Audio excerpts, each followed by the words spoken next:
What's happening? What's going on? And how are we doing? It is, don't even feel like a Friday. It didn't even feel like a Friday at all today, man. But it's Friday. It's Friday. And I'm sure some people had, good evening, Boykins. Boykins 33. How we doing today? How are we doing? I'm glad you decided to come hang out with me on a Friday. I appreciate that. But yeah, it's a Friday, and I'm sure some people had Thursday and Friday off, so they get a long weekend going into the weekend. So that's always good. Those are the times that when I was working. Those are the times that I always enjoyed. I always look forward to. Now, every day is pretty much every day. As long as I'm looking for a kidney, every day is like that for me. Now, I don't even. I forget. Forget what days it are. Hey, Big Vic, what's going on? He said, I hope you had a good turkey. Yes, sir. Yes, sir. I had a good turkey day. Only thing I missed was my oldest son. I don't want to, and one of the things that I always tell people is, my family is no different than anybody else's family. I know a lot of people get on Twitter and get on Facebook and get on all of these platforms, and they like to lie to you. They like to act like they have the best life ever. Still working tonight. Oh, Vic, what do you mean working? I was just talking about people being. Big Vic said he's still working. You work for yourself or you work for somebody else? Because I was just talking about how, people love. I know when I was working before I had to medically retire, these weekends, these days after a holiday, I either always took it off or we always had it off. So we had that 4-day weekend. And then the couple of days before that 4-day weekend, you just kind of lay around work and be just lazy. That was me. that would be me. I'm just lazy. Monday, Tuesday, Wednesday was one of them days. It was like Monday, you come in, you're lazy from the weekend anyway, right? You're only going to do half of whatever there is for you to do. Tuesday rolls around and it's like, I'm going to do half of what I did on Monday.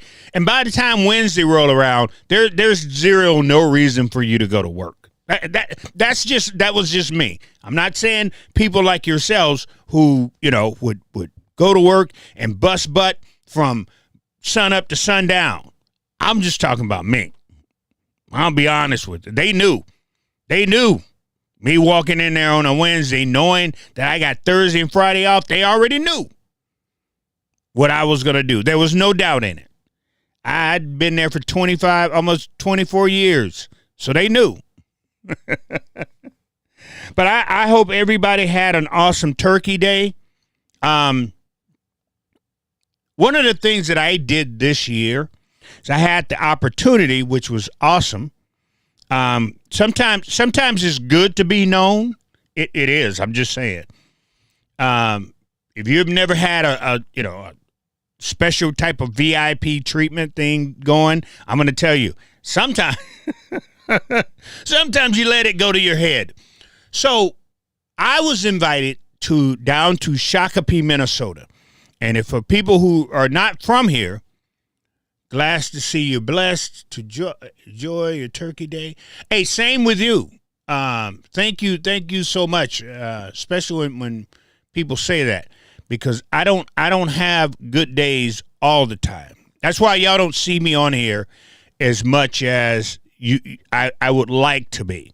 There's just days where my body is so tired from the dialysis, from just the sickness, just being sick.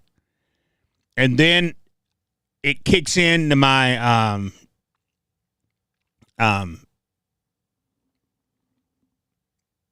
diabetes and stuff like that. All that stuff on top of it, dude, man, I just can't. And plus, last week, last week I pushed it. I had all those gifts that I had to get, help them prepare for the meals that we just did the other day, where we served like 370 something people we fed. Doing all of that, running around, getting all that. So last week, I seriously pushed it to a point to where I was like, I cannot. Saturday was I got it. I got up, literally. I got up. I got in my recliner, and that's where I was at all day. Barely even moved. If I didn't have to go to the bathroom, my wife brought me my breakfast. She brought me my lunch. She brought me my dinner. I didn't move because I couldn't. I literally could not move. I took it a little easy this week because I knew the other day we was going to be serving a lot of people and I was going to be bouncing around. So I took it easy a little bit. And so I'm able to, and because I knew I was going to have my grandkids over on yesterday. I knew they were coming over. And when they come over, Papa got to be Papa. No matter if I'm sick or not. That's one thing about my grandkids. When my grandkids come over, it doesn't matter if Papa is sick. Papa has to be Papa. We either got to play a game, I got to chase somebody, I got to wrestle with somebody, or somebody's riding on my back, one or the other. Got to be Papa. So I knew that I got to conserve my energy. But today I got up and everything was good. But anyway, as I was saying, Big Vic says 36 years driving truck. Oh, man. Driving truck. Hey, Vic, I don't know if we ever thank the truckers enough for doing what you guys do. So I want to say thank you, Vic. I appreciate you, because I know I wouldn't have my cranberry sauce on my canned cranberry sauce on the table, Vic. I don't know if you shipped that, but whomever ship it and carry it to the stores, I got to say thank you. Appreciate you, brother. Appreciate you, man. Appreciate you. But you be safe out there, man. You be safe. I could not be that's one thing I could not be. I see some of these cars pulling in front of these truckers and giving. No, man. No. I'd be fired. Because I'm not stopping. I barely stop for people in my own car. You pull in front of me and then start going slow, I couldn't. It drives me nuts. So there's no way, Big Vic, I could be a trucker. I couldn't do it. I'd be like, Christopher, you got one more crash to get into. And I'll just give them the keys, because I know for a fact, here's your keys. I'm just going to walk away right now, man. Because I know the minute I get out on the road and one of these fools do what they do I'm going to be fired right then and there, because I'm going to run them over, period. I couldn't be a trucker. So Big Vic, let me give you a hand, man. Give you a hand for doing what you do. But, hey, people, you know what? Let's get into it. Let's just get into it. I got a couple things that I want to bring up on tonight. And one of the things that I definitely want to talk about, like I said again,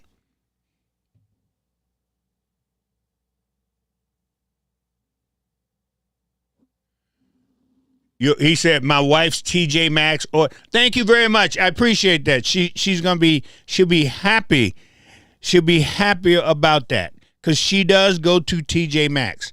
She goes there with my grandkids. When she go take my grandkids, Vic, she go take them out shopping. They go to TJ Maxx. So that's what I'm saying. I appreciate people like you, man. I appreciate people like you, because that makes her happy going there. And if she's happy, then we're all happy. So you made her happy, Vic. Appreciate you, brother. But hey, let's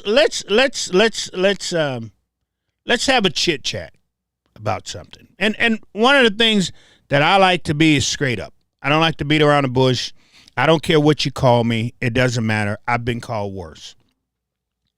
But if we get serious about the situation that's happening here in Minnesota, because I watched a video today, and I watched a little white boy, a little European American. That's what from this point on. That's so when I say European American, you know I'm talking about white people. That's what I'm going to call you, because that's what you are. That's what you are. So I saw this little European American down in Riverside. And so he's down there trying to talk to the people, trying to talk to some of the Somali women, and he's walking around and things of that sort. And so he says that they don't speak English. That's what he put out there. Not only that, but he also said, well, he thinks that a gang member made him leave.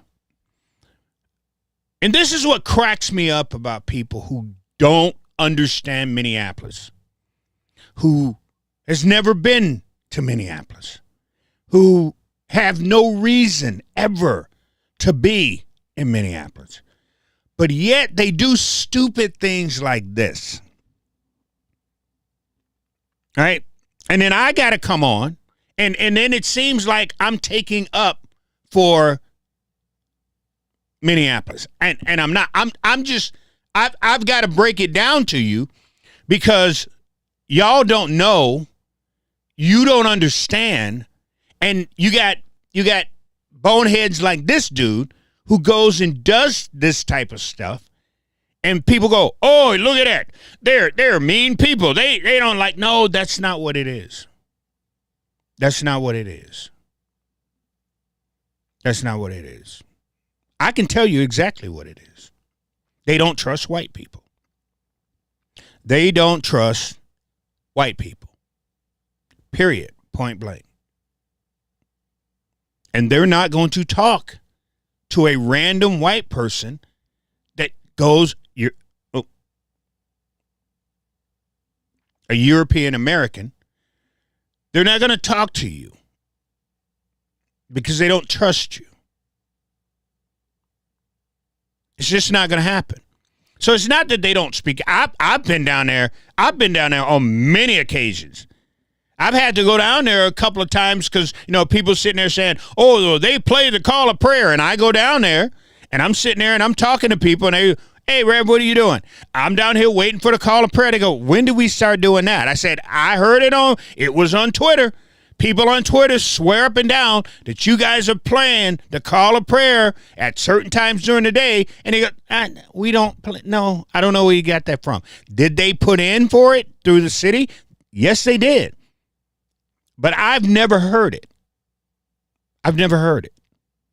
So I go over there and I spend most of my day over there waiting for this thing to happen because people on Twitter love to spread rumors and lies.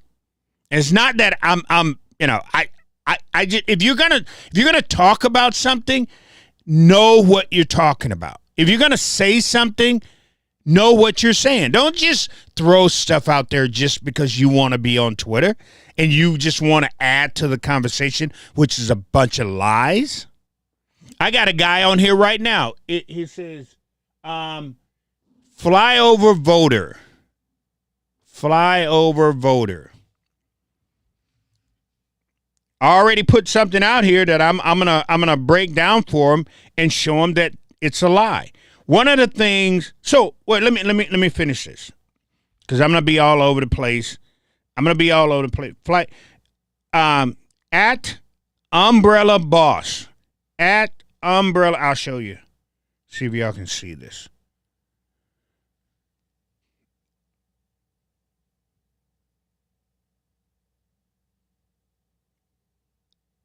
This person said Obama brought them here, which is a staple. You can staple that to stints it on a right winger's, a Republican's forehead. They have been told this lie. Let me show you. They have been told this lie. And the sad part about it is, like most right-wingers, they're not going to do any research. They will not. They will not do research. It's just not going to happen. If Fox News tell them something, it's OMA News and what's that other news they listen to it? They listen to them people. It's literally tattooed on their forehead. They've been here for thank you, Vic. They've been here for 30 years. But this kid goes down to the Somali community, which is Riverside. Now, let me start this off this way. I got here in 1990, and when I got here in the state of Minnesota, they were already preparing for these people to come here because they started moving black people. Black people. If you're here in Minnesota, there's this huge tower, and that tower is colorful. And people in Minnesota know where I'm talking about. It's over in Riverside. It's a huge, huge tower. It is an apartment, and it's huge, and it holds a lot of people. I mean, a lot of people. This is how big this thing is. It is huge.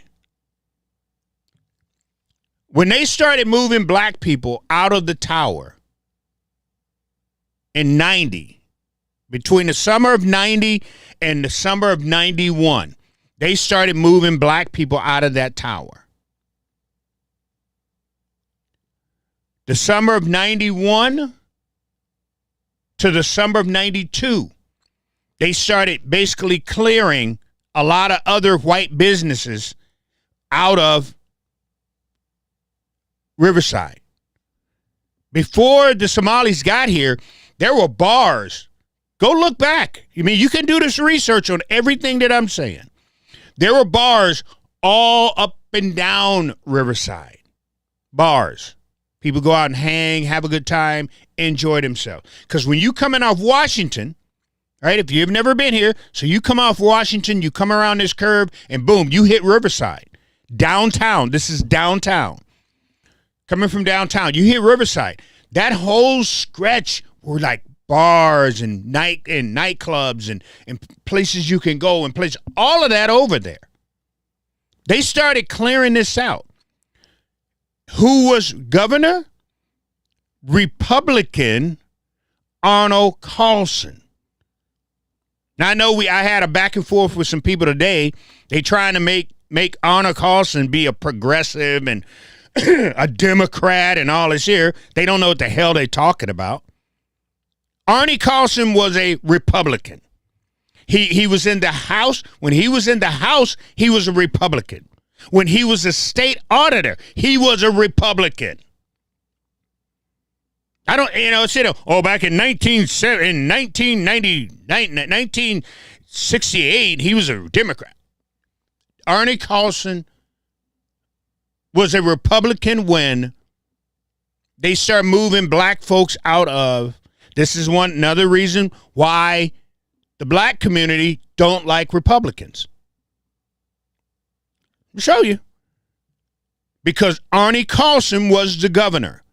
And when the black church went to Arnie Carlson to say, hey, what the heck is going on? Why are you doing this here? And when black folks were protesting over there, and they was trying to get a hold to the Republican governor of this state in 1990, he would not give us any attention.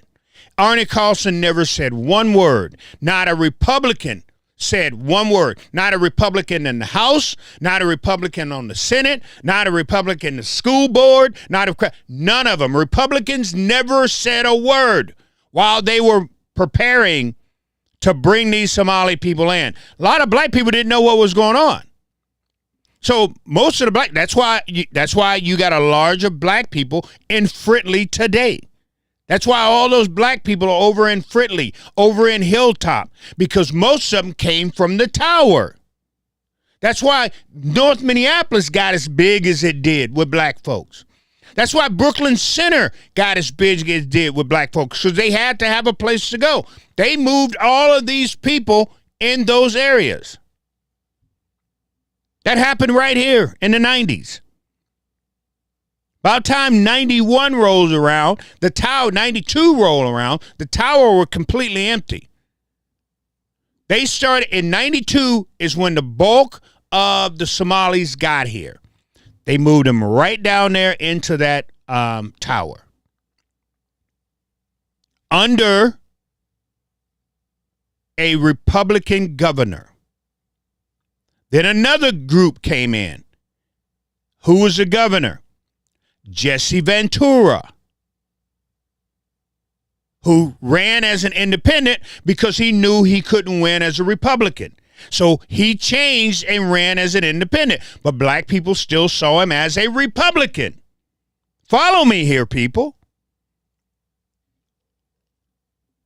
Once Jesse was done and a huge bulk came in under Jesse Ventura, Tim Pawlenty, a Republican now, is governor. Go look up the times and dates. Everything I'm saying to you, you can look up for yourself.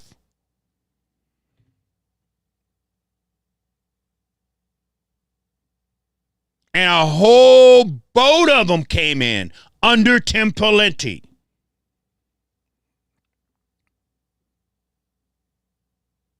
If we want to go back to where this whole thing started,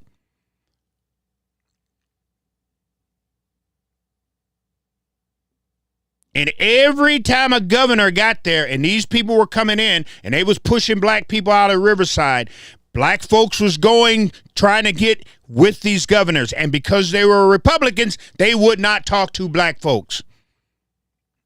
There's a history. Y'all sit there and go, why don't black people vote for Republicans? There's a bad history with the Republican Party and black folks here in Minnesota. Doesn't matter. You know, they sit there and go, whoa, it's because black people are on the plantation. That's what we always get. But a lot of times, y'all don't even know the truth behind some of the reason black people are not voting for the Republicans. Republicans don't come in. Look, watch this here.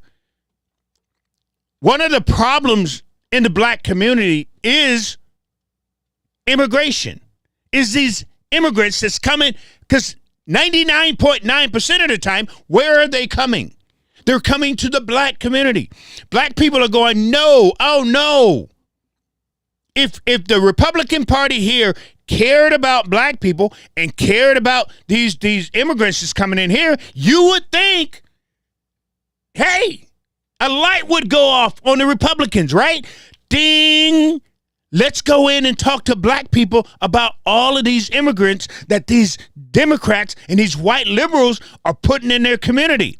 You would think they would put two and two together. Let's go mend this relationship, this bad relationship we have, because we had 2.5 governors, that sat back and let these people take over the black community. Then, hold on, I ain't done. Then, when Riverside got full, correct? When Riverside got full, what did they do? If you go from Minneapolis to St. Paul on 94, you know all of the, on the west side of St. Paul, correct? All of those, if you look up, before you get to Snelling, all of those apartment buildings that's over there, go over there and see what's there now. So they go over to Rondo, black community, watch this, black community, and start scattering the people over in St. Paul and put them over there. You go over there today. You think Riverside is bad. Go off of Snelling in 94.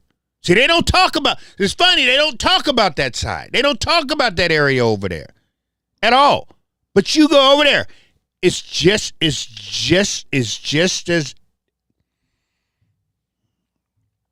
So they start moving black people from there. They start putting them over there in that area. So that pissed black people off. Go over there and talk to the people in Rondo, in the black area.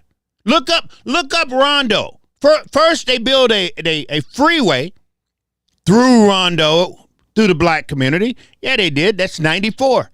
They displaced all them black people. Look it up for yourself, people. Do research. Don't just take my word for the things. Anytime I'm on here talking, do your research. Because I don't want you to sit there and go, he don't know what he's talking about. I want you to do your own research so you can go, oh, damn, dude is on it. So they put all of these Somalians over there now, displacing all them black folks. It's St. Paul.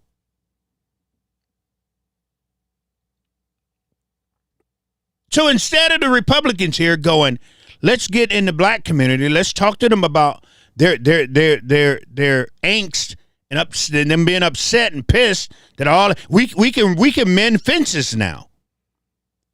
Under our watch, which it was, under our watch, Republicans, doesn't matter. You can sit there. We'll talk about the Democrats in a second. But let's make sure we're all on the same page. Because y'all don't like talking about what Republicans' hands are not clean in this thing. They're just as dirty. They are just as dirty. Under Republican watch, they started coming in here, and the bulk of them came under Republican watch here in Minnesota. Do your own research. And tell me if I'm wrong. If I'm wrong, I will come on here and say, y'all, I gave you the wrong information. But do your research and see it for yourself. Because I've done it. Not only have I done it, I've lived it. I watched it. I saw them come in here. I saw the moving vans. I saw the buses that brought them right there. Saw it all. Saw it all.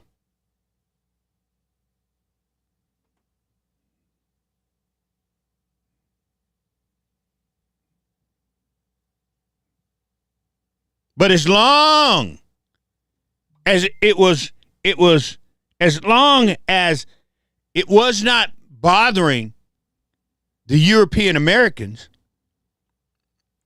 as long as it wasn't bothering them, it was just in the areas where they took all the Negroes, picked the Negroes up and moved them. But the European Americans, they didn't give a damn.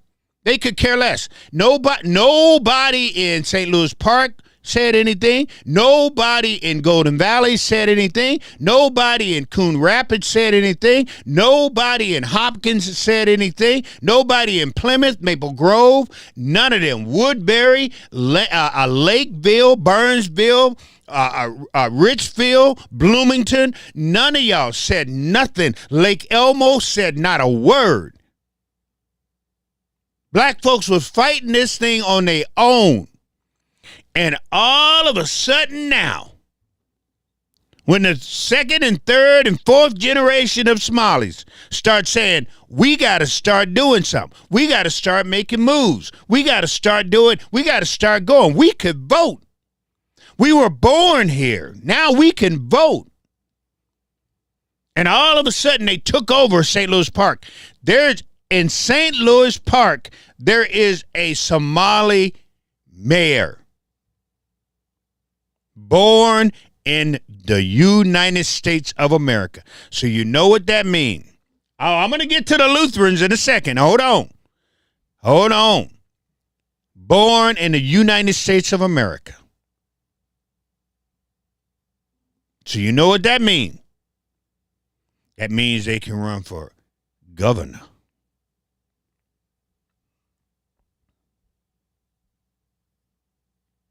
That means they could probably run for president.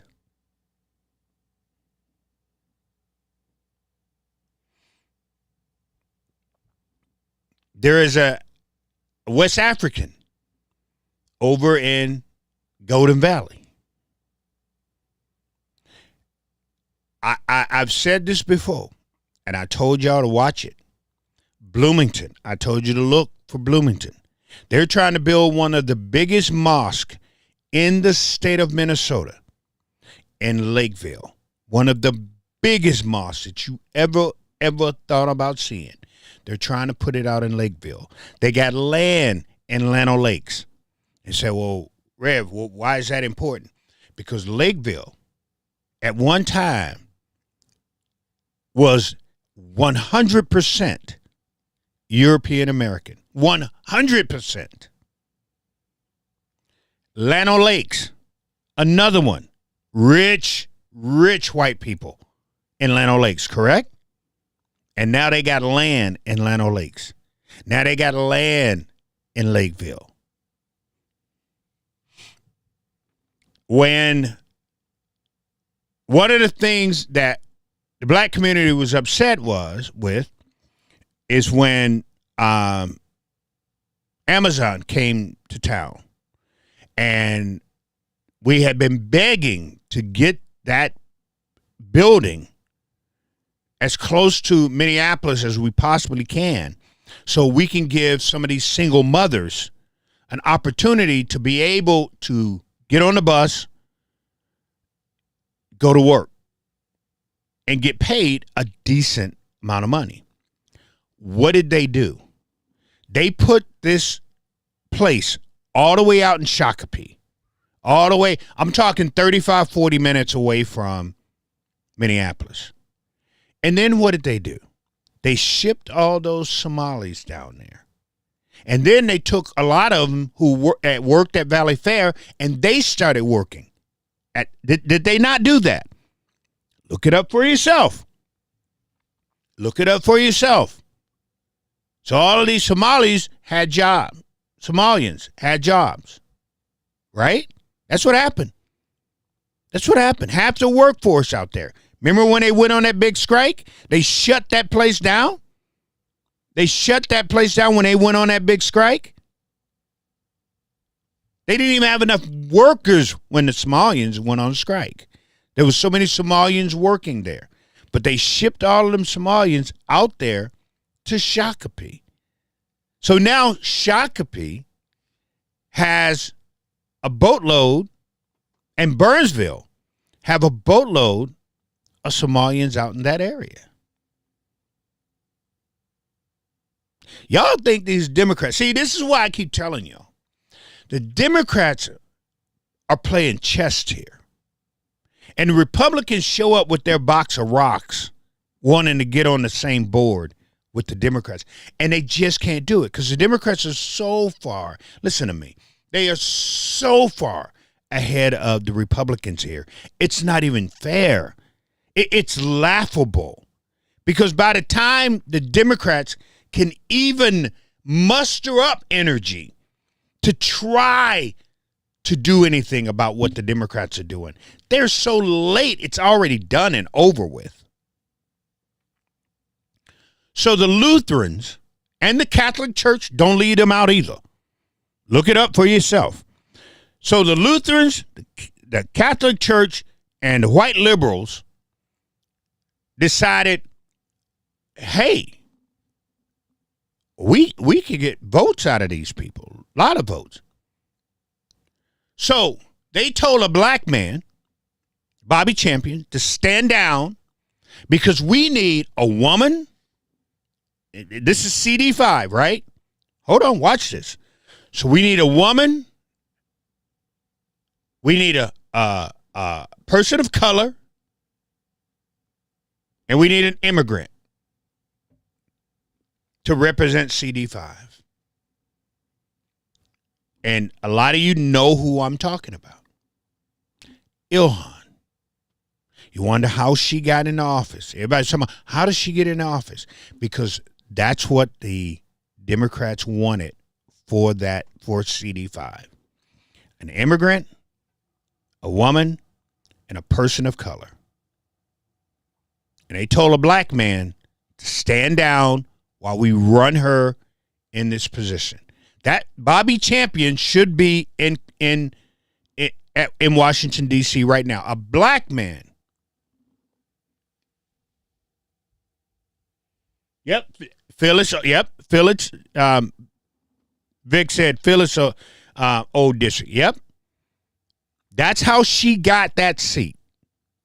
Because the white liberals were like, this is what we want in that seat. This is what we want to represent that district. And they brought her out of nowhere. Out of nowhere. And they put her in that seat. They put money behind her like you not believe. And she won. Right? So now we've got to push her here in Minnesota. They didn't know how to actually push her. You know what made her popular? You know who put her over the top? Donald Trump. When Donald Trump went after this woman, she became a rock star. Look it up. Look it up yourself. Look it up yourself. When Donald Trump went after this woman, she became a rock star here in the state of Minnesota. You couldn't touch her after Donald Trump went after her. You couldn't touch her. Her town halls. She had, listen to me. When she had town halls before, she did it in this little bitty room. She did it in this little bitty room. By the time Donald Trump was done with her, her town halls were held in gymnasiums. If you have never been to one of her town hall, I suggest you go. And look, and seriously, look where, when Bernie Sanders, when they had a town hall for her, remember when they had a town hall for her and I did that live from her town hall with when Bernie Sanders came to town? They filled up this auditorium, filled it up. They couldn't let any more be. And the line outside went around. It was full. Fire marshal, y'all can't let nobody else in here. And there was still a line around the damn block just to get in here to see this woman. That's what Donald Trump did when he attacked her. So now you can't touch her here. You can't. When the Jewish community, listen to what I'm about to say here. Because St. Louis Park, this is why I told you to look up St. Louis Park. Because St. Louis Park was the biggest Jewish community in the state of Minnesota. It isn't anymore. St. Louis Park is ran by Somalians. They have a Somalian mayor in St. Louis Park. And that floored everybody. Literally, everybody was floored. We didn't realize how deep they were into St. Louis Park and Edina. Didn't realize how deep they were. But a large part of her money comes from the Jewish people over in St. Louis Park. That's where a large part of her money comes from. Large part of her money come from the white, wealthy liberals. Look it up. So when you trying to figure out her, figure out these white Europeans, figure out these Jewish people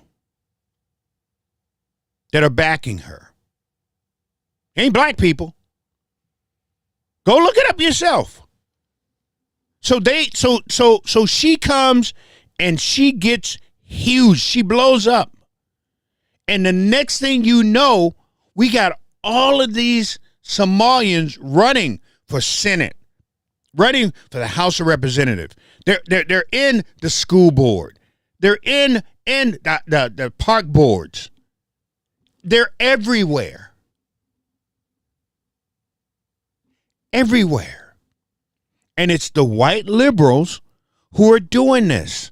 So that's why it cracks me up when I see people getting all upset, being pissed, writing all this stuff, writing all that stuff about the Somalian community, but you say nothing. You say nothing about the Jewish people who are giving them all this money. You say nothing about these white liberals who are pushing all of this stuff. Nothing. Just like the what's going on right now with all the fraud. You think these people walked into a bank and put all of this money in their pocket and walked out? Who's writing the checks for these people? Where is all this money coming from? If you don't think that some people who don't look like us are writing it, you're out your mind. So why aren't you mad at them? Why are you not mad at the white liberals? He said you reap what you sow. It's not even that, Vic. It's not even reaping what you sow. If you don't talk about it, how can you reap it when you don't hear people talking about it? Here Trump is talking about, oh, we're going to get these people out of here. We're going to deport them. Look. I'm not taking up for nobody. But you can't deport Americans. There's enough of them here now. They are Americans. They were born in the hospitals. They were born right there in HCMC, the hospital right downtown. Born. So how do you get rid of born Somali Americans? How do you get rid of them? There's 78 people that were been indicted or arrested or whatever. 78. And I think 60 of them are Americans. So how do you get rid of them? You don't. I know I know when Trump said that, I saw all the right-wing bloggers and the right-wing people. They lit up like a candle. But they didn't stop and think for 5 seconds. How do you get rid of them? And he said he's going to take away the TPS get up. There's only probably about 300 of those people.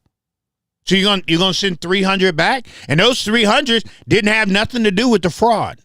Those 300s are not in the gangs that's going around it. The gangs that the Somalis have, all these bad boys that's running around here in CD in District 6. All them bad kids is running around there. That the police captain chief, who's a coward. He's a coward. He's a flat out coward. He called it. He told the truth about these little badass kids that are running around here breaking in cars, causing all this trouble. He told the truth, and then they got on him. And he got back in front of a mic. And if I want to apologize, what are you apologizing for when you telling the truth? That's who it is. I can tell you that's who it is. Because when I'm down there at 11, 12, and 1 o'clock downtown telling these kids to go home, I know what an accent is. I know they don't sound like me. I know the difference between a black kid and a Somali kid. I know the difference between a black kid and an East African kid. Not all kinfolks people. But the chief, he's a coward. Flat ifs, ands, no ifs, ands, or buts. He is. Them kids are out there causing trouble. Them kids are out there breaking in cars, doing the things that they're doing. And the chief told the truth. And then when they got in his ass, the chief cowered and got back in front of a mic and talking about he's sorry for what he says. You are a sorry chief. You're sorry for what you did. So now we got all these people here. They're all here now. There's nothing that Trump can do. Because again, half of the people that are here, they are Americans. They were born here. Hell, if you're going to send him back, then you better send Vivek. If you're going to send those back, you better send Vivek Ramaswamy or whatever his name is. You better send him back. You better send Ted Cruz back. I'm just saying. Any other so-called born American, but they're of a certain descent, send them back. You got to do it. Can't just send these back. Can't. Won't happen. Never. It will never happen. Even Ilhan, you're not sending her back. She ain't going nowhere. Y'all can sit here and say who she married or who she did marry. She's not going anywhere. It's just not going to happen. No matter how much you pray, it's not going to happen. It's just right-wingers can now say this, whatever Trump says, and everybody's going to get all frothy at the mouth and, oh, my God, they can be sending them back. They're not. Sorry, they're not. What he said? TPS in Somalia in March. It's less than 800 nationwide. The TPS get up. Nationwide is less than 800 of them. Out of what? 300,000 of them that's here in Minnesota, that's here in the United States. It's probably more than that. I'm probably way off. But that TPS thing that Trump's talking about, that's not even a drop in the bucket. That's not even a drop in the bucket. And y'all gonna get happy on that? But the main people, ain't nothing gonna happen to them. There's nothing Trump can do to those people. Nothing. That's like sending like some of you European Americans. You're not from here. Your ancestors aren't from here. You got here somewhat just like everybody else did. Your ancestors came over on a boat, more than likely. Correct? And you was born here. And because you was born here, you say you're an American. Okay? Some of them Somalis, they were born here. And because they were born here, they will tell you they are Americans.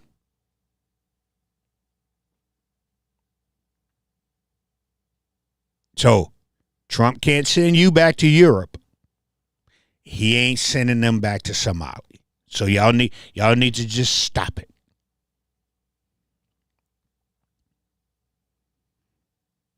Because when they was coming over here and black folks were fighting tooth and nail, nobody else was fighting with us. And now they're in your community. Now they're taking over your community. And now it's a problem. But it wasn't a problem in 90. It wasn't a problem in 91. It wasn't a problem in 92. Your mother and dad, they didn't fight for them. You didn't fight. 93, 94, 95, 96, 97, 98, 99. That wasn't the problem while they was flying them in here, loading them off buses. Wasn't the problem. It became a problem when they realized, oh my God, they're not going to just stay in the black community. They're going to be coming over here in our community. They're going to be taking over. Their kids are going to go to our school. They can't even read. They can't even write. That's going to take more resources from our teachers. The classrooms are going to get big. And then our taxes are going to go up because they got to start paying for more teachers who can do it. Correct? Am I wrong? Am I wrong? Free lunch for everybody now. Everybody. So your taxes go up because we got to give free lunches to everybody now. Everybody. All of that. All of that.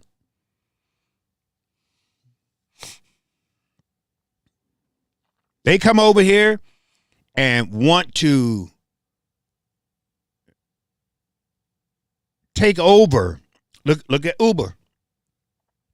Look at the Uber situation. They said, we don't like it the way that you have put it down. We don't like this. We want to change it to where we can control it. And what happened?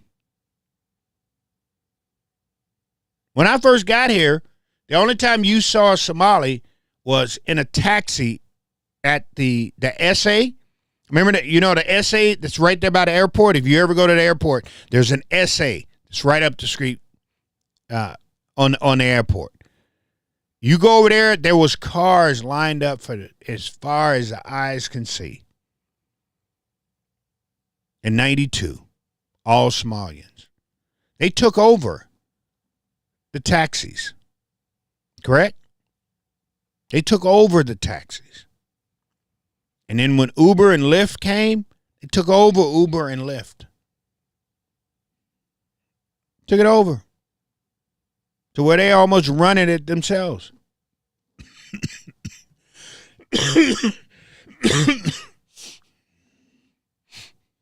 Those are facts. But them people, they're not going anywhere, people. They're going to keep growing, especially here in Minnesota. Especially here in Minnesota because the white liberal, why? Because the white liberal controls them. There's a few factions, clans that are trying to break off and get their own thing going. They try to align themselves with the Republicans in a way.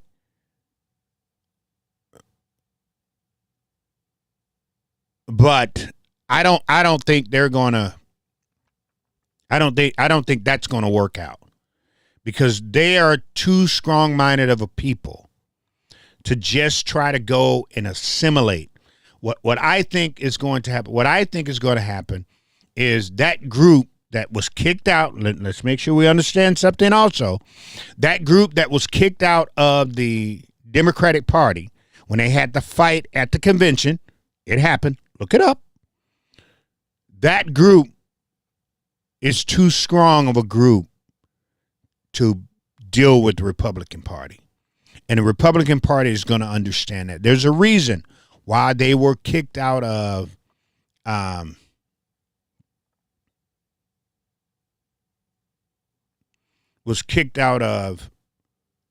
Democratic Party. Because they basically tried to take the Democratic Party over. And then you have what we have now. You have that group of socialists, white and Somalians. So a group of white people and a group of Somalians in the Democratic atmosphere got together and said, we want to form the what is it, Democratic Socialist Association or something like that, DSA. So they ran people for the city council, and they had a guy who was Somalian running for mayor of Minneapolis, correct? That group is going to be hell for the Democratic Party. That group is going to be hell because they're only growing, and it's mainly young kids. It's like Nick Fuentes' group. Nick got a group out there, and it's only going to grow because it's young people. This group of people, white people, and a group of Somalians are going to give the Democratic Party hell. The Democratic Party did not sit back and think about what they were doing. They didn't do their research on these people. For somebody like myself and black people, we already knew what they were about. We know what Muslims do. We know what their religion is about. We knew that. They don't assimilate. They take over. That is their mindset. It's not to work with anybody. They're not here to work with anybody. They're here to take over. They're here to take whatever's there, and then they're going to run it the way they want to. It won't be assimilate. Guy asked me the other day, he goes, well, why couldn't they come here and be like the Hmong community? Hmong community came here, no problem. They put them in again, another group of people that they put in the black community. Correct? They stuck the Hmong community right in the middle of St. Paul, right there in the black community. That's where they put the Hmongs. But see, the Hmongs, they came here and was like, let's just chill, man. We're gonna do our thing, which they do all the time. They do their thing. They don't cause no problem. There is some Hmong gang members. So let's not act like everything is good, because it's not. There's Hmong gang members. But the majority of the people, you ain't heard about them scamming the system. You ain't heard about them, doing this, doing that. You ain't heard about that. The Vietnamese, same with them. You ain't heard about that. Because their mindset isn't to come and conquer and destroy and take over. Somalia and Somalilanders, they've been fighting and beating each other up for years, trying to take over, trying to conquer each other's land. Look it up. Look it up for yourself. And you think you're going to get a group of people who you're going to pull out a war-torn area where only thing they know is death, shooting, killing, destroying, and then you're going to bring them to America, and you expect that they're going to... The only reason black folks, when they went over to Africa and they stole us, put us on their ships and brought us here, and you go, well, why did the black... Because you beat the hell out of us. No, that's what you did to my ancestors. You beat my ancestors till they said the name that you wanted them to have. You beat my ancestors until we didn't know our language. I don't even know my language. I don't even know what language my ancestors came over here and spoke. I have zero clue. You beat us to the point that I actually speak and I talk like you. Because that's what you wanted. Well, you can't put your hand on the Somalis. So you can't beat them to submission. Correct? I mean, like I told you, if you come here, you got to come here and go, well, he's going to be honest, so I got to deal with it. But those are facts. That's the truth. Because if he hadn't beaten and raped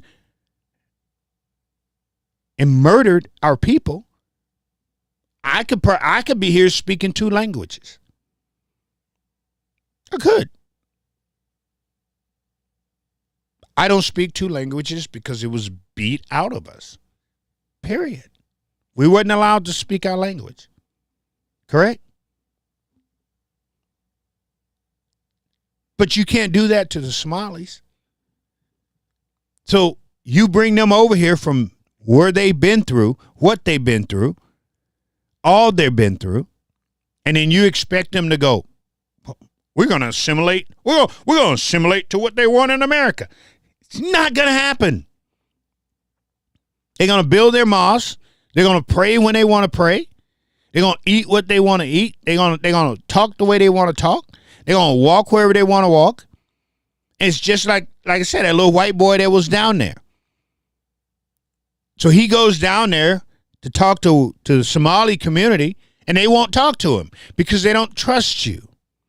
And then he says, I had a gang member tell me to leave. No. You had somebody, hold on. You had somebody tell you to leave. I believe that it wasn't a gang member, because I can guarantee you, if it was a gang member, he would have had a gun in his face. He would have had a gun in his face. And he would have been out of there running. He wouldn't have just walked. He would have ran out of there. So that's why I know when a cat says, oh, I had a gang member telling me to get out. No, it wasn't a gang member. No. Go on YouTube. Tell you what, go on YouTube and type in Minneapolis. No, seriously. Type in Minneapolis Somali gangs. And you tell me. Oh, look. I've seen them. I've talked to them. I've seen their firearms. I've seen their guns. The very people that I talked to on a Saturday downtown. I've been over in Riverside or over at Riverside. I've been to the tower. I've delivered stuff to the tower. So I know for a fact that wasn't a gang member that told this little white boy to leave. That wasn't. He would have had a gun, and it wouldn't have been just one. They don't travel by themselves.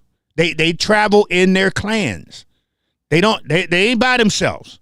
So this was probably someone warning this little boy to get out of there before the real people show up. Because it wouldn't have been just one. No. That's what cracks me up when I say when you get people like this dude go over there in that community that don't know nothing about it, that think he's doing something. Well, I'm going to take myself in one of the worst places in the state of Minnesota as a white kid, and I'm just going to walk around sticking a mic in people's face. 911. It's not that fast over on Riverside. They would have beat this kid down, left him in the street to crawl, and it would have took police a good hour, if that, to get over there. Even if he would have been on there saying, I'm white. I'm a white dude. They beat me up. Even Riverside, forever. Any other place he could have been like, hey, I'm a white dude, and they would have been there in like 3 seconds. But he would have been over there in Riverside doing that, and they would have got on his ass. No, they wouldn't coming that fast. So let me make a suggestion to you, bro. Serious. Y'all don't do that.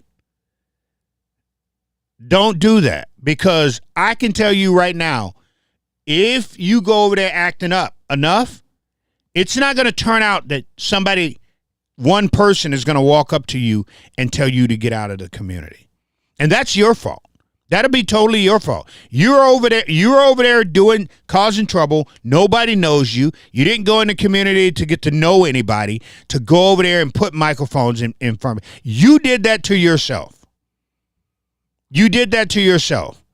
So I'm just coming out to say point blank, I don't suggest any white kid take his butt over there with a mic, sticking it in the people's face. Because when something bad happens to you, you can't turn around and go, oh, look at what they did to me. No, you did that to yourself. You knew what you was doing. You trying to look, likes and clicks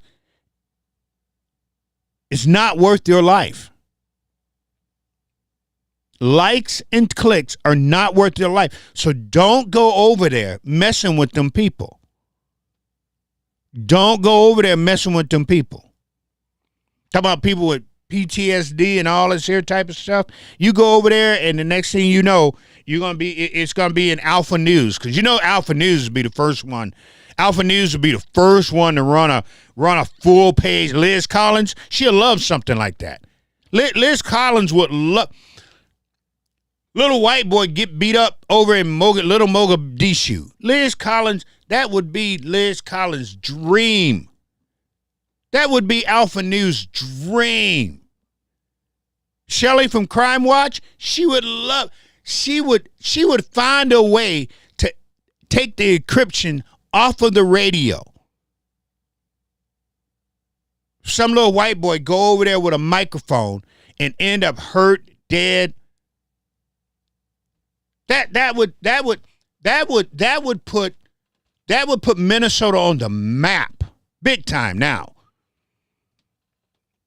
Even though we are on the map, but with Trump, but oh my God, can you imagine what the right wing would do? Can you imagine Dusty from out there in Buffalo? You know, the white dude Republican who think he knows a little bit about Minnesota every now and then. Can you imagine? Dusty would lose his mind. Dusty would lose his mind. Somebody like A.K. Kamara. A.K. would shit his pants. A.K. would piss and shit his pants. They'd be so excited to be able to talk about this for a whole 2-3 weeks. So I'm telling you, little white boys, don't go down there and start this. Don't go down there and start no trouble. Don't go down there and act up and give some people a reason to think. See, because the difference is they got guns down there now too. And gone are the days where you can go into a black community and something happens and then the lynch mob come and think that there's no resistance.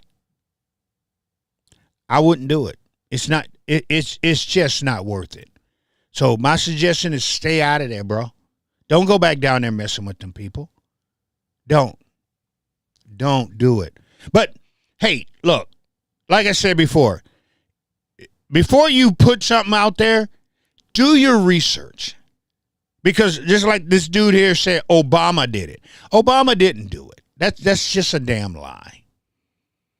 It's a lie. You blame Obama for everything. But I can guarantee you, before Obama was even president, Somali people were in the tower. Before Obama was president. So when you sit there and say Obama did it, Obama came in office in what, 2009? Before 2009 even rolled around, look at the governors of the state of Minnesota that opened the door and let this happen.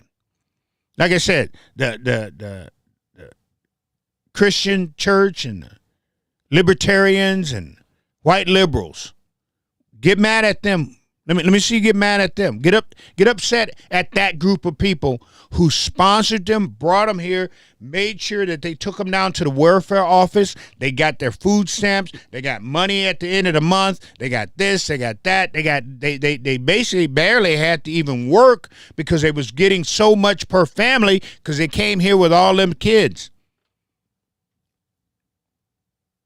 Y'all want to get mad. You want to get mad at the Somalians. They didn't walk here, people. And then when they got here, they had to be fed. They didn't go in stores and rob anything. They went and got taxpayers. They were taught by libertarians. They were taught by Catholics. They were taught by your white liberals and your white Democrats how to get financing for a car, for food, for clothes, for housing. They got housing pretty much for free. They didn't do that on their own. They didn't know how to do that. They needed people to do those things for them. So if you're going to get mad, upset, and pissed off, talk about send these people back. Think about how they got here. Think about who put them here. Think about who set them up for the success that they're having right now to where they can buy land. They can buy buildings. They buy buildings. You know how I always tell y'all that when you hear a black person say they have a business, especially here in Minnesota, they have a business, they have the business. They don't own the building. Black people don't own a damn thing here in Minnesota. We don't own buildings. Somalis, they own buildings. They've been able to buy buildings. Facts. Facts.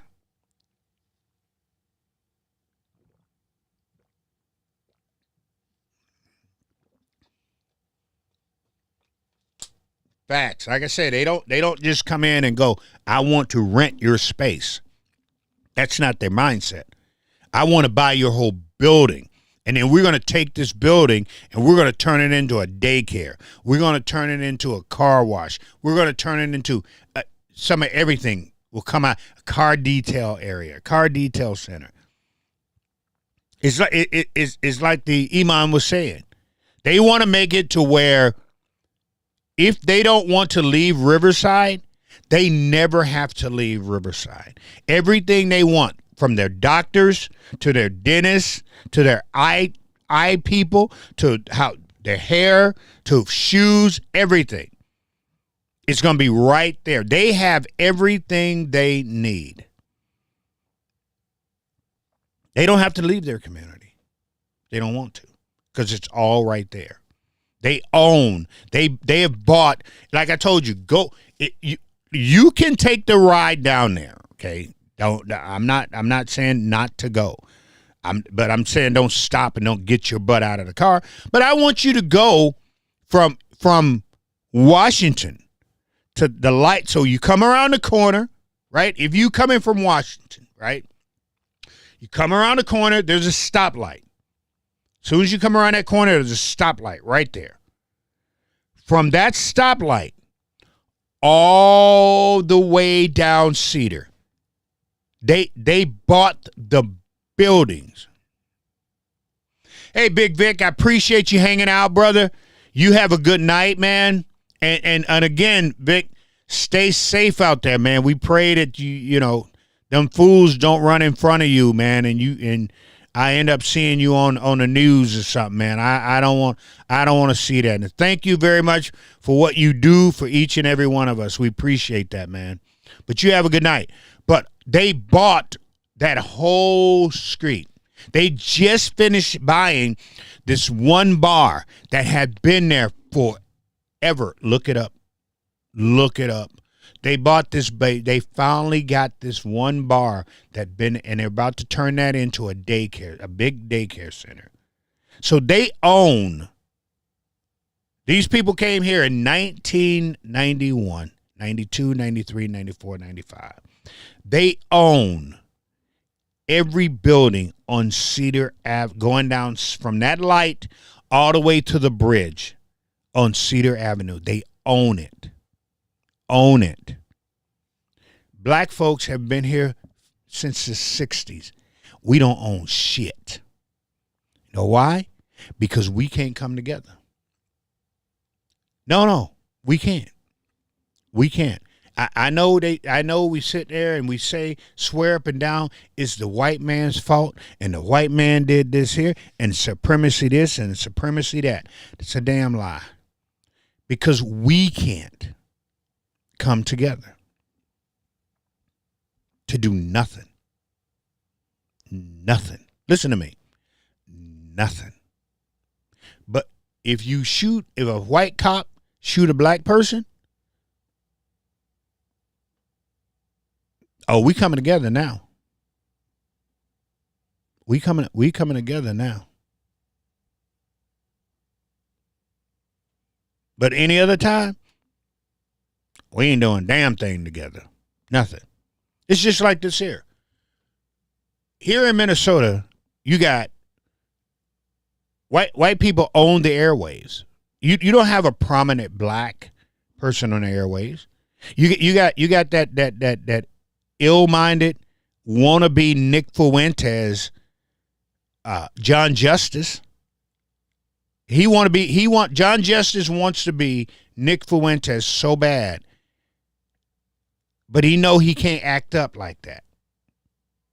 But we've got that. That's what we got up for our airwaves. Bonehead, like that. But black, we don't have any airwaves here. We got this one station called KMOJ, and I'm gonna show you how KMOJ work.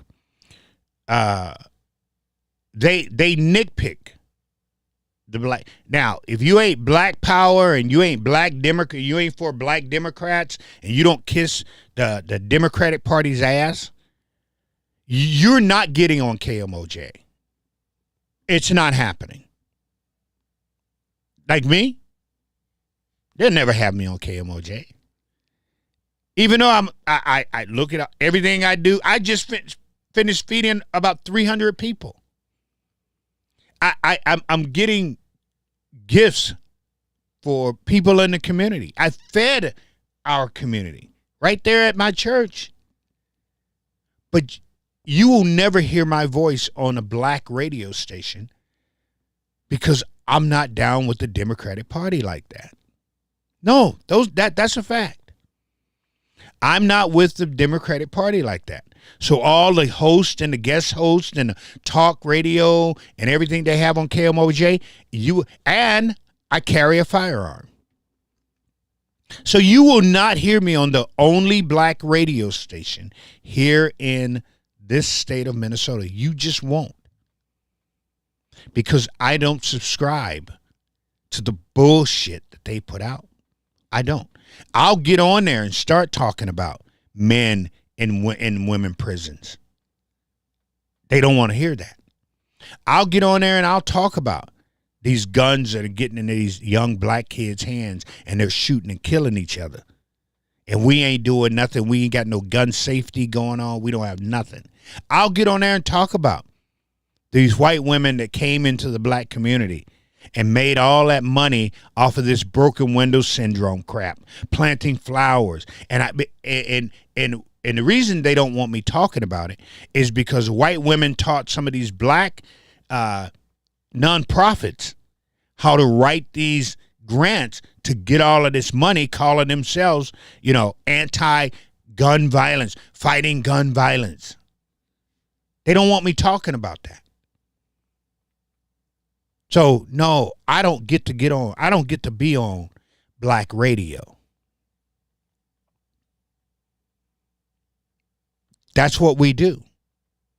That's why we ain't got nothing. That's why you got everybody else who moved to the community. Go, listen to me. If you don't believe what I'm saying, go to the ma and pop shop. I can send you to I can put you in the area of 3 stores right now in North Minneapolis. They're all right there on Lindale. 3 stores and not one black-owned store. Not one. They're all right around each other. There's Star Groceries right there on Lowry, which is literally a store. You can see it from Lindale. There's a store that's right there on Lindale. And if you go west on Lindale, there's another store that sits there. That's literally 3 blocks up the road from the 2 that I told you. The other 2 are literally right across from each other. Stores. Not one of them is black owned. Not one. Not one is black owned. And that money is leaving the black community. Leaving it. That Star Food that I told you about, that place is packed because they sell chicken. They sell chicken wings. That place is packed on a Sunday. When church is out, it's standing room only. When church gets out, every church around that area goes to that one place because it has some chicken with some good chicken wings. And a group of Iranian brothers owns that place, and it's packed with black folks. Packed with black folks. We don't own nothing in our community. We don't. In North Minneapolis, we don't own nothing. All them black businesses they be talking about down there, we don't own the building. We rent the building to put our product in the building to sell out of this here building. We pay rent. We don't own the building. White people own the building. We don't own nothing in our community. That's why we're where we're at now. Most of the black businesses that's down in North Minneapolis, there's a place down there called Capri. It's called the Capri Theater. That's why we have like open streets during the summer where someone they're selling something that has a business but has no place to go. That's why we have the open streets. They close the street down, and because there is no people that has a place to go, they don't have enough money to rent out of these businesses. They get to come on these open streets and set up a tent and sell their stuff like during the weekends. Or they sell it online. But as far as having a place, like the Somali community, they have a mall. The Somali community have a whole mall, just like the Asians over in St. Paul. They've got a whole mall. Look it up, people. Like I said, everything I'm telling you, you can look up. You know what black folks got? We got this little theater that every once in a while is called a Capri Theater. Matter of fact, today and tomorrow, you can go there tomorrow and walk through and see what I'm talking about. It's right there on Broadway. Easy to get there, easy to get on, get off. It's safe. It's a safe area. It is. 'Cause white people live in the buildings, and those new buildings that they put down, new apartments, that's all white. So you can go to the Capri Theater, and you can go and walk through the Capri Theater and see all the stuff black people are selling. But we don't own nothing in our own community. Why? Because we can't do nothing together. It ain't white supremacy. That's bullshit. Ain't the white man keeping us down. That's bullshit. I mean, there's a lot, like I said, there's a lot of us doing this here. I've been trying to get us all together and form a coalition so we can have black airwaves. Everybody need a pat on the back. That's the thing about black people. We got to be the boss. I can't let you be the boss. I got to be the boss. I got to be the boss. Same thing with here. If anybody remember a long time ago when Walter Hudson, like I said, I always give Walter Hudson kudos for what he did. I used to be a part of this podcast that we got started at iHeartRadio in St. Louis Park. Walter Hudson gave us the opportunity to come in and use that whole facility on his time. And we used to cut our promos. We used to cut everything right there. And it was called Black Minds Unchained. Right? So this dude that I was with, who I started off with, this is what he and I had together. Watch this. We had Black Mind Unchained, right? And I even gave him full billing. It's your puppy. I'm just riding, even though it was both of us. I told him it was your puppy. You run it. If we make money, you do whatever you want to do with this, and we're cool. We had African American Heritage Gun Club. He was the president. I was the vice president. He was a treasurer and all that there. I'm cool. I just was happy just being a part. And then I came up with Shepherd's Works. And I said, I'm going to be president. That wasn't good enough. No, I'm dead serious. That was he was pissed. We got 3 things going together. 2 of them I said, run it, dude. Do what you need to do with it. I'll just be here. But Shepherd's Works was my baby. That was my hard earned. I busted my ass to get this off the ground. And he decided that just wasn't good enough. We could have, he and I, we could have been long, we could have been up here. The way we were moving together, the things that was happening for us, the people who was behind us. But because he needed to be running everything, because he wanted power about everything, it all fell apart. Here I am. Look up Black Minds Unchained. Look it up. It's called look it up.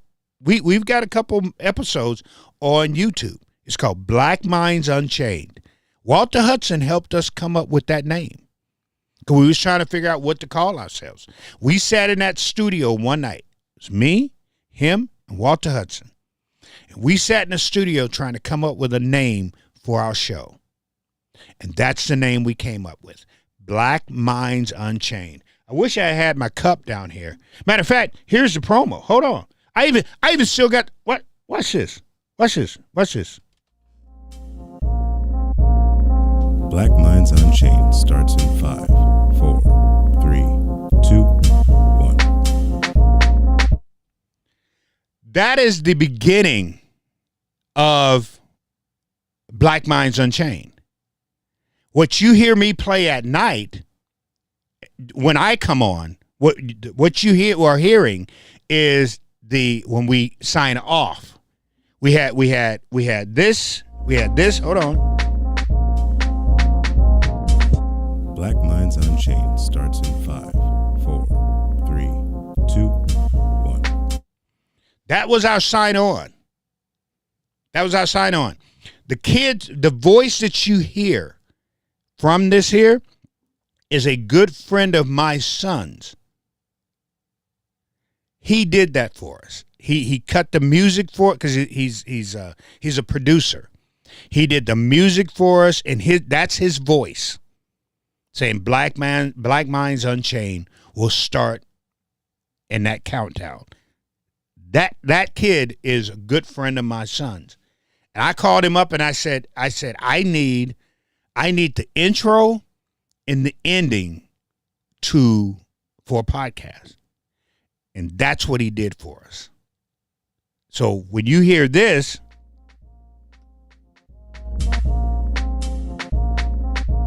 this is what I play, right? When I come on. That's the ending. I still have it. I still got the music and everything right here. And the reason you don't hear me playing the Black Minds Unchained, and I don't use Black Minds Unchained, is because he owns that. He owns it. Literally. He trademarked it. So I could never use it. I could never use that name, Black Minds Unchained. I could never use it. That's how petty he was. That he decided, because I was going to be black. I told him, well, you can be Black Mind Unchained. Let me be Black Mind Unchained. Reboot. I said reboot. Oh, no. I can have nothing to do with Black Mind Unchained. Nothing. And this is a black man that I'm dealing with. That's why I say we can't. The reason we're in this situation, the position that we're in now, is because we can't do shit with each other. Those are facts. I can tell you. I listen. Of anybody you want to talk to or deal with. I had another one. We talked about a gun range. We was thinking about putting together a gun range because what I wanted to do is I wanted to get in touch with some people who said that they will sponsor trap and skeet.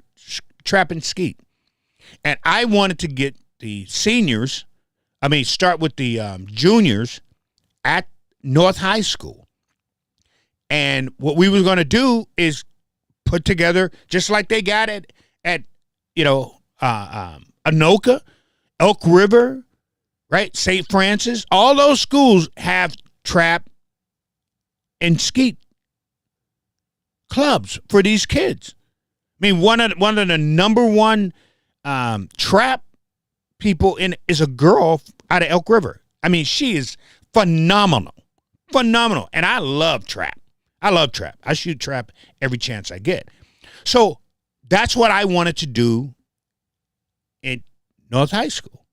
And then we talked about getting buying some land or finding a gun club to where we can be a part of, and then that's where we train these kids, right? Me and another, this is what we're talking about doing. And he decided that he wanted to be able to make a profit off of it.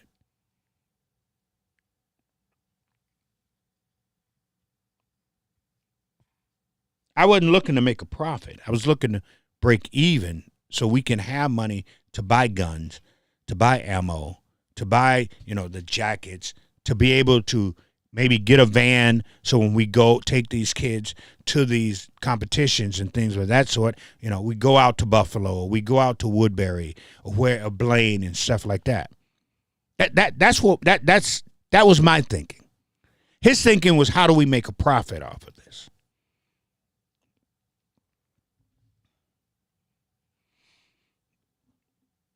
We do it to ourselves. We do. We do. So that's why I laugh. And, people always ask me what I do. And I sit there and go, I try my best to work with anybody in the community who wants to build. The problem is everybody's got to be the boss.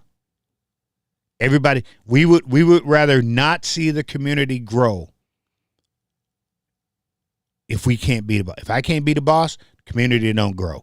If I can't be, it's the crabs in the barrel syndrome. That's what it is. We are. I don't know what it's going to take for us to get out of this, but that's the facts. We are crabs in the barrel. I don't want to see another black person grow. I don't want to see another black person get ahead of me. I don't want to have another black person to be the boss of me. I want to get all the pats on the back. I want to get all. That's why we don't have nothing. That's why we don't have buildings. That's why we don't have businesses. That's why we don't have growth. That's why we live the way we live. That's why we don't have nothing. Nothing. Oh, we got a radio station, but that radio, but like I said, you got to be a kiss ass. You got to be a kiss ass black person, KMOJ. You got to be a kiss ass black person to be on the radio, be on a black radio. No matter what you do in the community, no matter who you help, no matter what you do, no matter how you do it, if you're not a kiss ass for them, for the Democratic Party, you're not getting on the radio.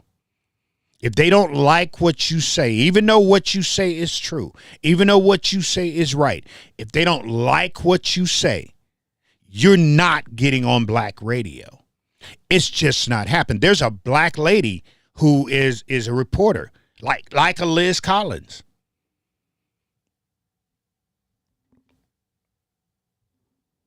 She ain't gonna deal with somebody like me. Because I don't speak the language. That's why I tell you, I get it from both sides. I get it from white people. Right? Y'all know that. Y'all see it on my page. And I get it from black people. Because I don't speak the language. I don't speak the language on either side. It's just like, all of these phony, it's funny. Like all of these phony accounts. All these big accounts, all these big phony accounts, coming to find out these accounts are overseas. This just goes to show you, even people overseas realize hate in America. Because most of all of these big accounts, and it's been proven, what is one thing they got in common? They talk about black people. And what's another thing they got in common? 99.9% of the followers are who? White people. It just goes to show you the hate that's in America. They can make, and these big accounts, they make money off of this. They make money off of it. They make money off showing white people hate for black people. That's a fact. That's true. It happened. Elon Musk, I don't know what he did. I don't know what he was thinking. But for a few minutes there, he opened up a door that showed where some of these big accounts were. And then he realized, oh, damn. And he turned that damn thing off as fast as it came on when people start realizing it.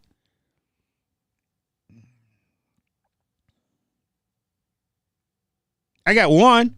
Hold on. I could no. Wait a second. And then I'm done. I'm gonna be done. I'm gonna be off of here. I'm going to be done and I'm going to be off here. But I got one that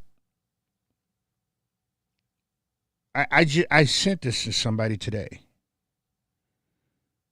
If I can remember who I sent it to, I'll be able to show you, but I guess I can't. But I got one. It's a Chinese guy. He is huge. He has almost 600,000. He's got like 600,000 people. The one that I sent this lady, because we was just talking about it. We were just talking about hate, and I showed her. But he has like 600,000 people. And so his thing today that he put out here was talking about black people, that it was soothing for them when they oh, here it is. I got it right here. True story, people. True story. That's him right here.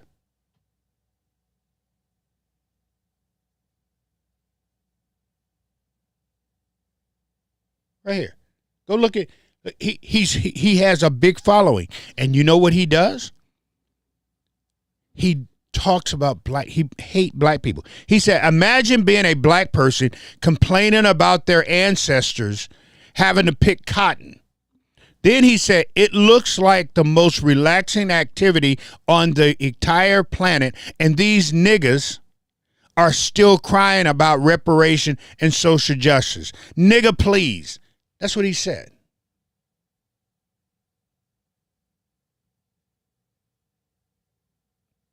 That's what he said. And he's followed by thousands and thousands and thousands and thousands of white people. It's no different than Shelley's site. Crime Watch.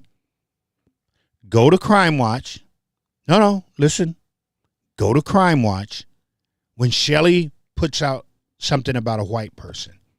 And I want you to look at how many comments, and I want you to look at how many likes, little hearts she gets. And then I want you to go to a black person or a Somali person or a brown person. And then I want you to look at the numbers then. And then so she got mad at me because I called it a porn site. I said white people, what I said point blank, white people go to that site to get off. Period, point blank. No different than this dude right here. He is popular. It's just like that there's another white girl, right? Y'all know who I'm talking about. There's a white girl right now on Twitter. And you know what she's famous for? Because she says nigger with the R, nigger. This is what she's famous for. This is why she's got all those people following her, because she talks about black women like you wouldn't believe. And she's famous. That's what she's famous for. She's now at a point where like she said, she gets paid for saying the things that she say. And it's always black people this, black people that. I hate black people, nigga this and nigga that. She was on Piers Morgan. Look her up, people. She was on Piers Morgan. And Piers Morgan was going to have her right there on his program. He was going to have her say nigger. He wanted her to say it on his program. She was on Piers Morgan for one reason only, because she says bad things about black. That's how popular she is, that she actually got on air. She got on a show because she says nigger.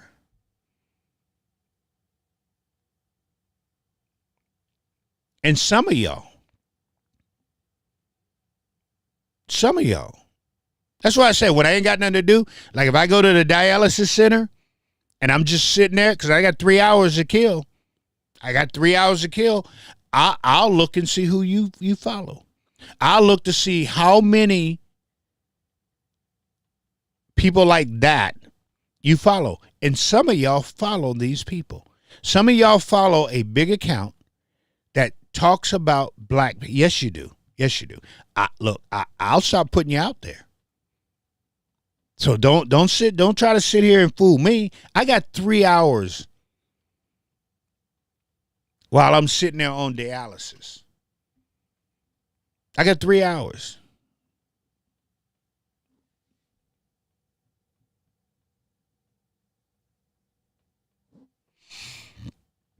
Chaz, there he is. Chaz Neal, the urban conservative. If y'all follow me, y'all need to follow this cat. Because this is where I get a lot of my information from. He said, you got Ashley over here laughing the way you say the N-word. Do I say it different or something? I say it like I'm down south, man. I talk well when I come on here, Chaz. I try to be as English proper as I possibly can. I can code switch. Hey, that's one thing I can definitely do. I can code switch like a mofo. I can code switch real quick. Soon as I go back home down there, boy, I get around my peeps and we start talking. I get around, that's how we do when I go down south. When I'm south, man. But when I come back up here, then I gotta get regular. I gotta get like I'm in Minnesota. I've been in Minnesota for a minute, right? Then when I go in there, like I was down there in Hopkins, had to talk to some people down there for a minute. I couldn't go in there talking like this. They'd be like, "What the hell?" I had to. How y'all doing? I hope you've had an awesome day today, and we need to come together as a people, and we need to understand that everything around us was built so we can all enjoy it at once. Pretty good, huh? Chaz says, Ashley, that's Chaz's wife. Hey, Ashley, how you doing? How you doing? Lovely lady. Keep him on his toes. Ashley was laughing at me because I was saying nigger.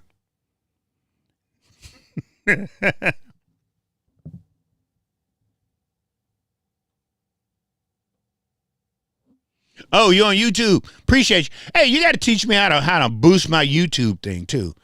Whenever you get your happy self back down here, I'm gonna get you over here, and we're gonna spend a whole day.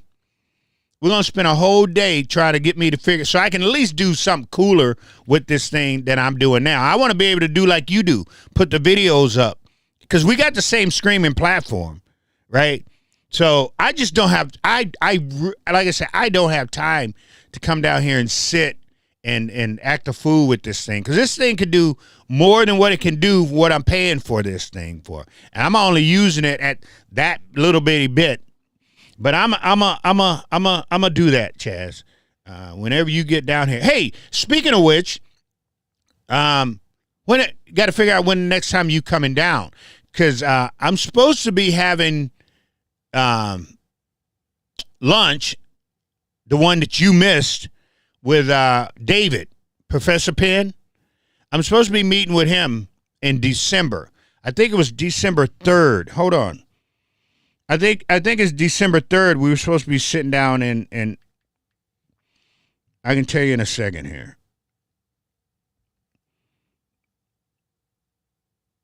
Oh, December 12th.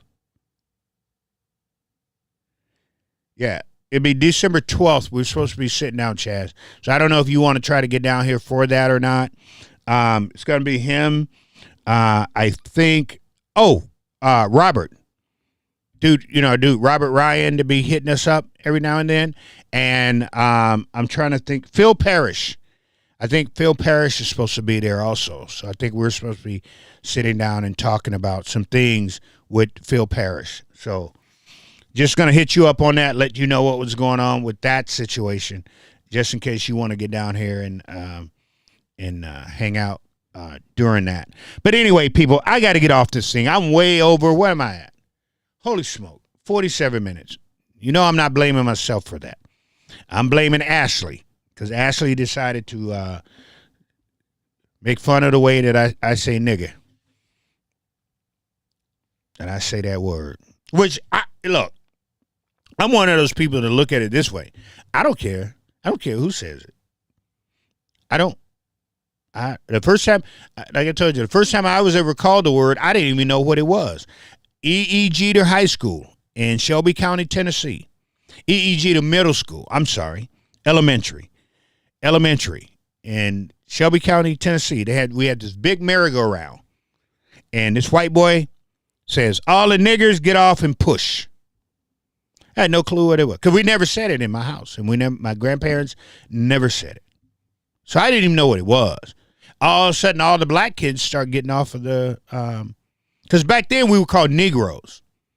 And my birth certificate, I have to bring my birth certificate down here and show you. Where it says color, it says Negro. I was born in the last group of kids that were born, and they use Negro on the birth certificate. So my birth certificate, I was born in segregation. When I was born, my mom could not go up on the top floor where the white kids and the white women were having babies. Couldn't do it. When I was born, on the way home, if my mom and dad had to take a piss, they couldn't pull over and use the white gas station or drink out of it when I was born. So that's why when people always talk about, you need to get over it with it. It was just almost yesterday. I ain't that old. When I was born, black people could only go to the Memphis Zoo on Wednesdays. No trouble. When I was born, black people couldn't go to the city pool. When I was born, my mom and dad could not go to the movies and sit down amongst the white people. They all had to sit in the balcony. When I was born, with when my mom and dad talking about going getting fast food, they used to have this place called Shake and Bake. Shake and Bake. And if my mom and dad wanted to get a burger and fries, They had to go around back, order it, and then take it home. They couldn't go through the front door and sit at the get up. When I was born. True story. So when people sit there and they talk about, talk about racism. I was born under racism.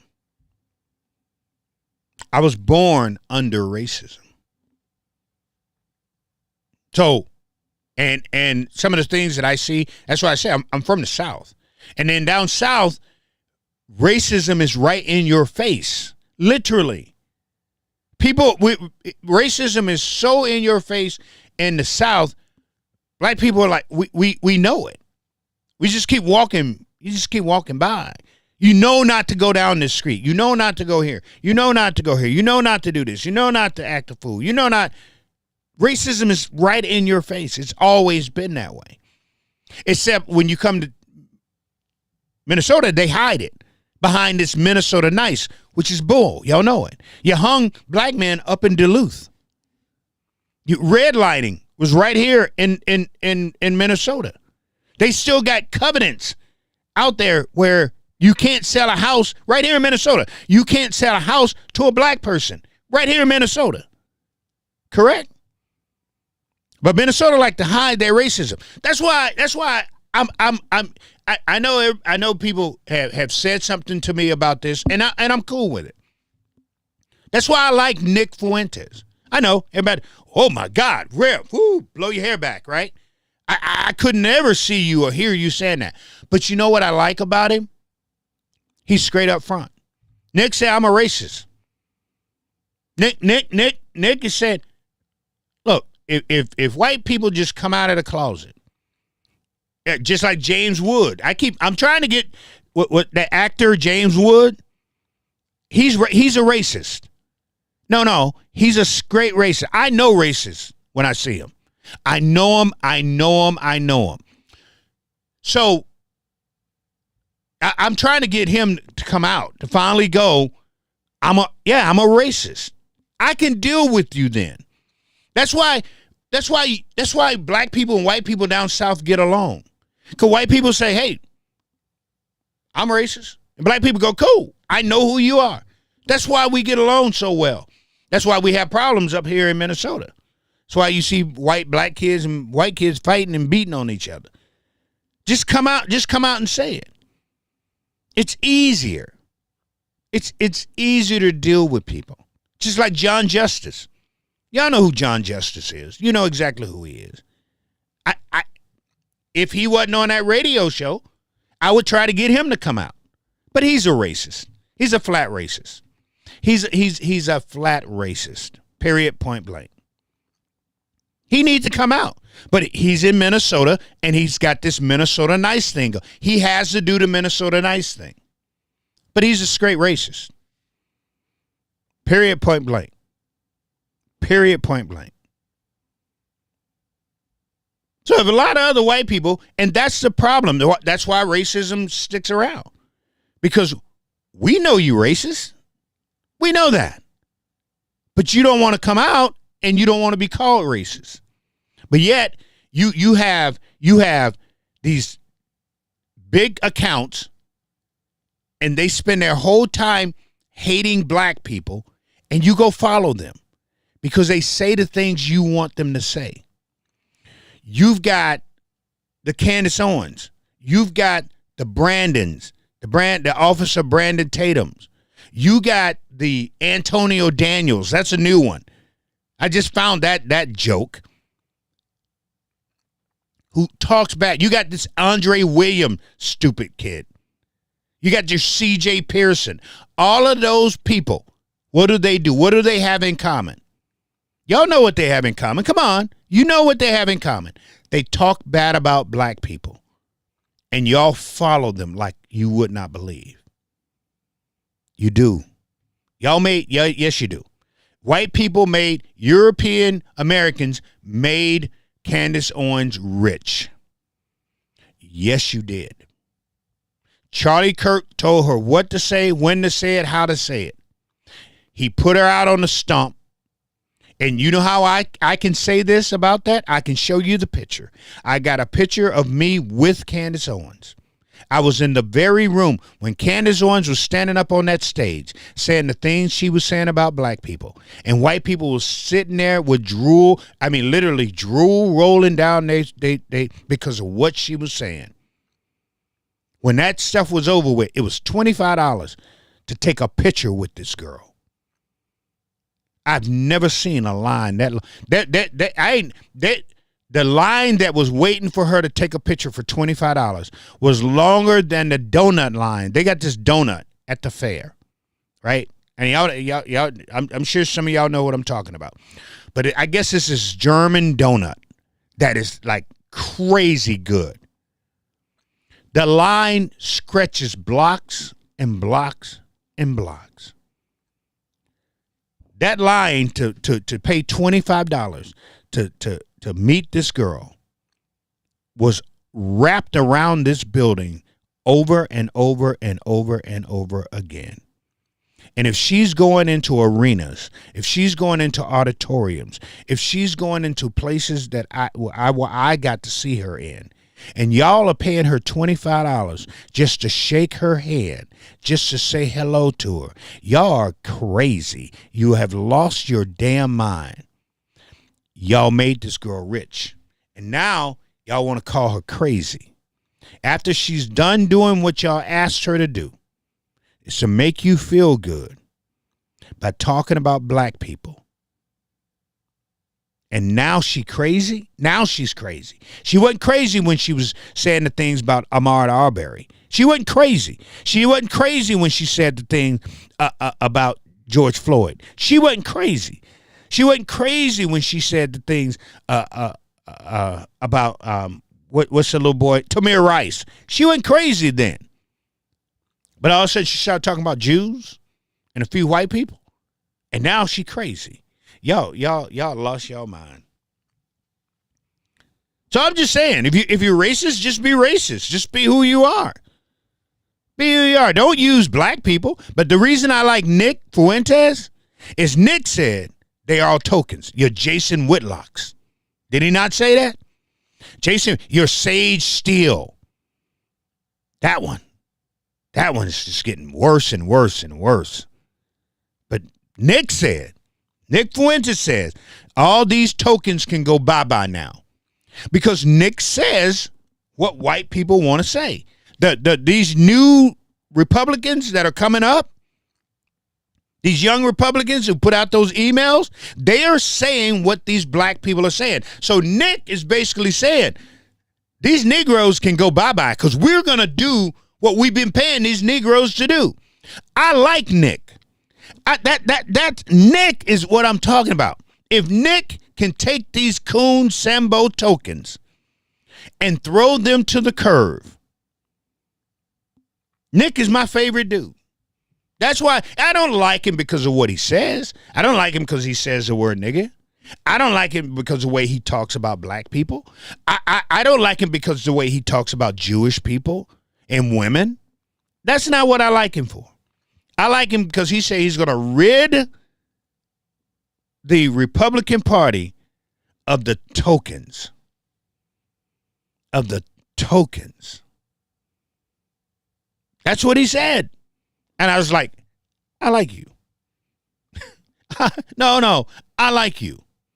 If you gotta take out all of these Sambo token Uncle Tom. No, I don't call him Uncle Tom, because once I found out what Uncle Tom really meant, I will never put Uncle Tom down ever again by calling some of these black guinea ninnies an Uncle Tom. They don't get that from me. I call them a coon. I call them what they are. They're tokens, just like Nick Fuentes called them. But that's what I like about Nick. Nick said he's gonna get rid of them. Nick told him they don't need them anymore. They don't. Nick says it. Nick says it for you. These new Republicans, they're not afraid anymore.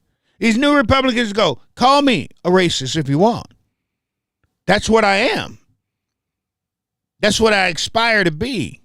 We need a white nation. Like I said, we need a white nation. We're going to be a white nation. That's what they want. You don't have to hide. You have to be like Stephen Miller in the White House. Stephen Miller.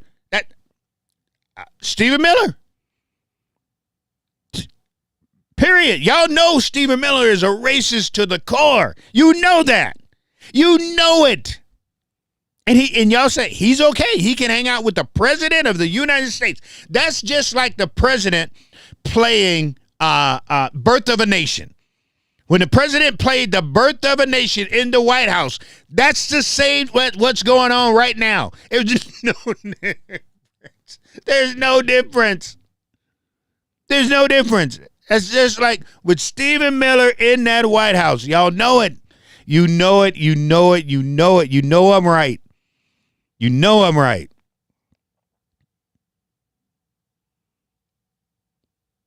If all the white people was be like some of the white people in the South, we would get along. It would be unbelievable. And I'm not joking when I say that. I'm not joking. That's why when I go home to the South, I get along with the white people down South better than I do with these here white people I do up here in Minnesota. Because I know down South. Even when I shake the hands and they shake they will shake your hand. I will shake the hand. But I know the hand that I'm shaking. If he can put me back in chains, he would do it. He would do it in a heartbeat. That Confederate flag that flies high. Dude that lives Garnett Street. Got a Confederate flag in it. But will hand you a cup of tea. Like that. Because we understand each other.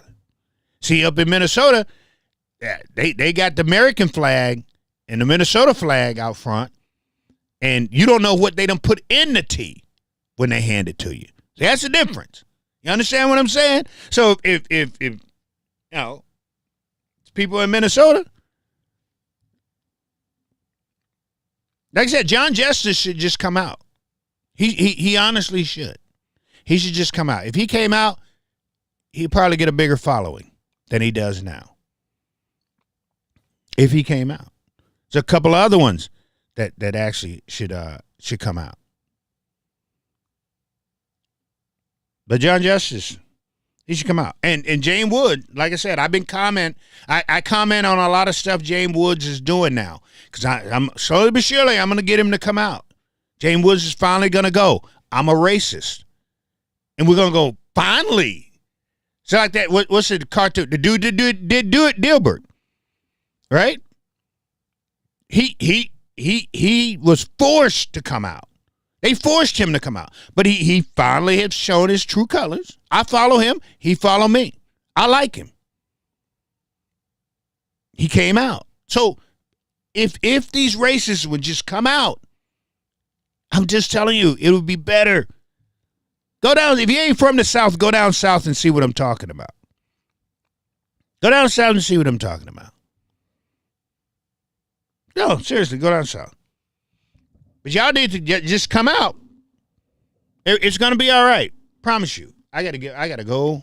Boy, I gotta get to church tomorrow morning and hang out in church again. I like I told Miss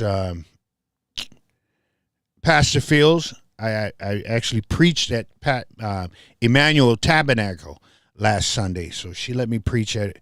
She wasn't feeling good, so she called me up, and I had to go in and fill in for her. So I went over there and preached over at that church. I'll be at my church this Sunday because it is first Sunday. It is Communion Sunday. So I got that one to do, and then I'll be over at Sonny Benetti's right after that. So I've got to do I've got to do a words of wisdom over at his church on tomorrow. So, and I'm just going to be finishing that. I got about 5 minutes, and I should have that finished and done so I can speak on it at his place. But anyway, hey, fam, appreciate you guys. I thank you guys so much for hanging out. And again, there's a list somewhere on here. I got to find it. There is a list that, December the 12th, I'm looking, if you're going to help me with these families, I'm looking, hoping, and praying that I will get something, have something in the mail, or someone call me and say, come pick something up. If y'all can spare it. I know everybody. I know everybody's hurting. I'm in the same place that y'all are in. So don't ever think that I got more than you, because I don't. I got just as much as you do. If we both open our hands, it'd be 5 or 6 pennies. You may have 6, I got 5. But if you can help me out with these families, please, ma'am and sir, let me know so we can meet up, and then we can get some things taken care of. All right? But anyway, I'm going to get off this thing. I so appreciate each and every one of you. Y'all have a good weekend. More than likely, I will see you on I'll probably see you on Monday, because the Bears play the Packers. I think it's Sunday, right? This is a big. We ain't talking about the Vikings. I had my grandson over here, and we was going to come down here and do a Packer Vikings show, but we started playing a game. We got that magnet. Yeah, we got that magnet game where you have to put the magnet in between the rope, and if you get them too close, the magnets go. We got that game, and we got that other game. It's a dice game where you have to roll the dice, and then whatever number you come up with, you have to push that number down. So we've been playing that. We've been playing that a lot every time they come over, Papa wins pretty much never. So I've got to keep playing until I win. So that's why we play those games. So as soon as I win, I'm not playing no more. Anyway, fam, I got to get off of here. Y'all have a good day. Always remember and realize that if you serve a God, an honest, true, living God, a God that no matter what you do, how you do it, when you do it, is going to make sure that he can take you, clean you up. I guarantee you he'll put you on a potter's wheel and make you brand new. Only thing you have to do is realize and understand that you got to give him your heart, your mind, your spirit, and your soul. If you do the things that God asks you, I'm not telling you something that I'm thinking. I'm telling you what I know, because I ain't been all that good. I'll be the first one to tell you. But once I got down on my hands and knees and realized that the only one, my Father, my soul, that I can give myself to, and he's going to turn this thing around, because he is that bridge over troubled water. He is that doctor. He is that doctor, right? When you're on the operating table, he's a lawyer in a courtroom with you. He's the one that'll carry you when you just can't walk no more. When things are going so far down, he's the one. He's the one that will break whatever chain that you got wrapped around you. If you need your heart mended, he can do that. I tell you, he'll lift your spirits up once they've been down. And it doesn't matter who stabbed you in the back. He will always be your friend. He said, I will never leave you and I will never forsake you. That's a promise. No ifs, ands, or buts. And after it's all said and done, what we want to make sure that we're part of the ones where he says, you can't come with me right now. I go to prepare a place for you in my Father's house. That's what we're all looking for. And if that's what you want, only thing you have to do is understand and realize that on that cross, he closed his eyes and he bled and died. And on the third, he got up with all power in his hands. Y'all have a good night. And because he got up with all power in his hand, each and every one of you should have a smile on your face. And we're going to put it this way. Take that smile out and smile at somebody, so somebody smile back at you. Peace, fam. I'm out. Y'all have a good night. You have a good night, Ashley. Bye-bye now.